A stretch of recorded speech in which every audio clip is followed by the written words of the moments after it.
piece of debris from the Space Shuttle Challenger that, of course, to the nation's horror, exploded after taking off in 1986. For 40 years, the world believed a gentle lie about the 7 people inside the Space Shuttle Challenger. They were told it was quick. They were told it was painless. They were told it was over in a single flash of fire high above the Atlantic Ocean. But the ocean kept the real truth hidden deep on its floor, and the Navy divers who finally brought that truth back up told a very different story. The piece that came back from the deep. In March of 2022, a small team of divers was working off the coast of Florida for a documentary series about lost aircraft in the Bermuda Triangle. They were searching for a Navy rescue plane that had vanished back in 1945. Their sonar pinged on something huge and flat buried under Atlantic sand, and when diver Mike Barnett swam closer, he realized the object was far too modern to belong to a World War II aircraft. The surface was covered in small, square tiles, each one about 8 inches across. The divers filmed what they found and carried the footage back to former astronaut Bruce Melnick for careful review. By August of that year, NASA had sent its own investigator, a man named Michael Tianilli, to confirm what the divers already suspected in their hearts. On the 10th of November in 2022, NASA made a public announcement that stopped millions of people in their tracks. A 20-foot section of the Space Shuttle Challenger had been found resting on the seafloor, and it was the largest piece of the shuttle recovered in more than a quarter of a century. The discovery of that 20-foot piece quietly reopened a wound that had scarred over but never fully healed in the hearts of those families. The deeper anyone was willing to dig, the darker the real story became. Because the families had always known something about that morning, the rest of the country was never permitted to understand. The lie that was told to a watching nation. The lie that was told to a watching nation. On the morning of January 28, in 1986, the sky over Cape Canaveral was a brilliant icy blue. Temperatures had dropped below freezing during the long, cold night, and icicles hung in long, sharp spears from the launch tower. The 7 crew members of mission STS-51L boarded their spacecraft that morning full of hope and quiet pride. Commander Dick Scobie settled into the left seat on the flight deck beside pilot Michael Smith, and behind them sat mission specialists Judith Resnick and Ellison Onizuka. Down on the middeck below sat Ronald McNair, Gregory Jarvis, and the beloved teacher Krista McAuliffe. When Challenger lifted off at 11:38 in the morning, the entire country was watching from their living rooms and their classrooms. School children crowded around televisions because one of their own teachers was riding a rocket into space. For 73 seconds, the launch looked perfect, and then the screen filled with a ball of fire and 2 corkscrewing trails of smoke. In Mission Control, Public Affairs Officer Steve Nesbitt kept reading numbers from his script because his monitors had frozen. Almost 30 seconds later, he spoke the words that became a permanent scar on American memory. He said that flight controllers were looking very carefully at the situation and that there had obviously been a major malfunction. In the hours that followed, the American public was handed 3 simple ideas to hold on to. The shuttle had exploded. There could not possibly have been any survivors. We have a report from the flight dynamics officer that the vehicle has exploded. Flight director confirms that. We are looking at... The crew had died in a single instant, feeling nothing at all. Inside NASA, the engineers studying the tracking footage frame by frame already knew that the story was not exactly true. Challenger had not detonated like a bomb would. The shuttle had been ripped apart by aerodynamic forces at roughly 48,000 feet, and one particular piece had come away from the fireball almost entirely intact, carrying 7 living human beings with it. What actually happened inside that crew cabin over the next 2 minutes and 45 seconds is something the American public was never meant to discover. The cabin that kept flying after everything went wrong. The crew cabin of the Space Shuttle was a pressure vessel made of thick, reinforced aluminum tested at Lockheed's Plant 42 to handle 140% of its maximum design load. When the right solid rocket booster burned through its seals, and set the external tank on fire, the orbiter around the cabin was torn apart by wind forces at nearly twice the speed of sound. The cabin itself was ejected from the fireball in one clean piece, because it was the strongest and best protected part of the entire spacecraft. The 7 people inside that cabin did not feel an explosion the way most people would imagine. What they felt was a violent jolt that lasted only about 1 second, with forces reaching between 12 and 20 times the pull of gravity. Then the forces dropped quickly to about 4 times gravity, a level every astronaut trains to handle. Outside the windows, the sky began to spin as the cabin tumbled free. Inside, there was sudden silence, because all the electrical connections to the orbiter had been severed. A cockpit voice recorder caught one final transmission from pilot Michael Smith at the exact instant Challenger broke apart. He said only 2 words, a surprised murmur of "oh." Those were the last words of the Challenger crew ever recovered on any tape. After that moment, the cabin continued traveling on a high arcing path until it reached an altitude of around 65,000 feet, roughly 3 miles higher than the point where the shuttle had come apart. At the very top of that arc, there was one strange moment of absolute stillness before gravity finally took hold. Investigators later calculated the entire fall took roughly 2 minutes and 45 seconds. The cabin showed almost none of the physical signs of an explosive decompression. The flight deck floor showed no upward buckling. That meant the air inside had very likely remained breathable, and the crew of the Challenger were not unconscious during their long descent. They were awake, they were aware of what was happening, and the hard physical evidence pulled later from the bottom of the Atlantic was about to prove it beyond any reasonable doubt. The switches and the air packs that changed everything. When Navy divers finally brought pieces of the crew cabin back to shore, NASA engineers set up a reconstruction hangar at Kennedy Space Center and began laying every recovered component out in careful order across the floor. They were searching for the answer to a question nobody working on the investigation wanted to ask out loud. The question was whether the 7 astronauts had remained conscious during the long fall from the sky. The answer came back grounded in 2 separate pieces of physical evidence, and both of them pointed firmly in the same terrible direction. The first piece of evidence involved the personal egress air packs mounted behind each crew member's seat. Every astronaut on board Challenger had one of these emergency air bottles assigned to them, and each pack held roughly 6 minutes of breathable air. These devices had been designed originally for ground emergencies, such as a launch pad fire, and they were protected by covers so they could never be activated by accident. To turn one on, a person had to deliberately reach for it and pull the activation ring with their own hand. Of the 7 packs on board, divers recovered 4, and 3 of those 4 had been switched on. Dr. Joseph Kerwin, the astronaut and physician who led the medical investigation, wrote in his official report to Rear Admiral Richard Truly that the activated packs belonged to pilot Michael Smith and at least 2 other crew members. The only pack that had not been activated was the one belonging to Commander Dick Scobie, because his pack was mounted behind his own seat in a location he could not physically reach while strapped into his commander's chair. Michael Smith's pack was also mounted behind his own seat, which meant one of the crew members sitting behind him, most likely either Ellison Onizuka or Judith Resnick, had deliberately reached forward and turned Smith's air on for him.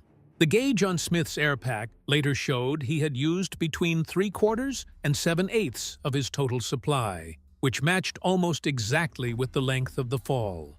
The second piece of evidence was even more difficult for investigators to process emotionally.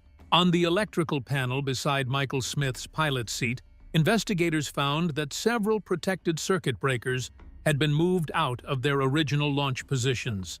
Astronaut Mike Mullane, a close friend of Judith Resnick, wrote about this finding in his memoir, Riding Rockets. Riding Rockets by Mike Mullane was an astronaut during Challenger, so not the longest of memoirs. Explaining that these particular switches were guarded by lever locks that required them to be pulled outward against a spring before they could be moved. Only a deliberate human hand could have done it. Before any of that evidence could ever be studied, someone had to first find the crew cabin at the bottom of the ocean, which turned out to be its own nightmare that lasted for 6 long weeks. 6 weeks of darkness in the Atlantic Ocean. The Navy salvage ship USS Preserver was sitting quietly in Little Creek, Virginia, getting ready for a routine cruise when the news broke that Challenger had been lost above the Atlantic. Within just a few days, the Preserver was tied up at Cape Canaveral, and her divers were being trained by NASA engineers on how to enter and exit a shuttle crew cabin. The engineers still believed at that early stage that the cabin would be recovered mostly intact from the seafloor. The Navy divers, who were experienced men with years of aircraft recovery work behind them, quietly doubted that it would look anything like a shuttle cabin by the time they actually reached it. They turned out to be entirely correct in their suspicions. The salvage operation that followed became one of the largest in United States Navy history. The USS Preserver was joined by the USS Opportune, the commercial salvage ship Stena Workhorse, and eventually even the nuclear-powered mini-submarine NR-1 and the research submersible Johnson Sea Link. For nearly 6 long weeks, these vessels combed across hundreds of square miles of Atlantic water in depths that ranged from 70 feet all the way down to 1,200 feet. Pieces of the solid rocket boosters were brought up to the surface. Pieces of the external fuel tank were brought up. Pieces of the orbiter's wings and main engines were brought up. The crew cabin and the 7 people trapped inside it could not be found anywhere at all. On the afternoon of March 7th in 1986, a sonar screen detected a large cluster of metal resting on the seafloor roughly 17 miles northeast of Cape Canaveral at a depth of about 100 feet. The next day, 2 Navy divers named Terry Bailey and Mike McAllister descended for what was supposed to be their final dive of the day. They had only about 6 minutes of air remaining when they saw something that stopped them cold in the dark water. Pinned underneath a pile of twisted debris was a fully pressurized spacesuit, the kind astronauts only ever stored inside the middeck of the shuttle. The legs of the suit were floating upward toward the surface because the suit was still full of air. McAllister later said the suit looked as though someone might still be inside it. The 2 divers looked at each other through their face masks, knowing without words they had finally found what everyone had been searching for across all those lonely weeks. They marked the location with a buoy and rose slowly to the surface to deliver the news that would change the entire mission. The recovery continued slowly and respectfully. For weeks afterwards, when those small, careful baskets finally reached the surface, the question of how to find the crew became a far harder question. The question became how to tell the 7 of them apart from one another. The pathologists and the fight over jurisdiction. The remains that came up from the Atlantic were first transported to a temporary mortuary at Patrick Air Force Base in Florida. And from there, they were moved under tight military escort to the Armed Forces Institute of Pathology at Dover Air Force Base in Delaware. The pathologists who received those remains faced a situation none of them had ever worked on before in their careers. 7 people had struck the surface of the ocean together while strapped inside a single metal compartment at roughly 207 miles per hour. After 6 weeks submerged in 100 feet of Atlantic salt water, the physical remains of the crew were broken, decomposed, and in many places, mixed together. Some astronauts could be identified using dental records and surgical histories, while others could not be separated by individual at all. A quiet fight broke out during this time that the American public almost never heard about. In Brevard County, Florida, a medical examiner named Lottie McDuffie held legal authority over any death occurring inside his county boundaries. The crew cabin had fallen into waters he considered his jurisdiction.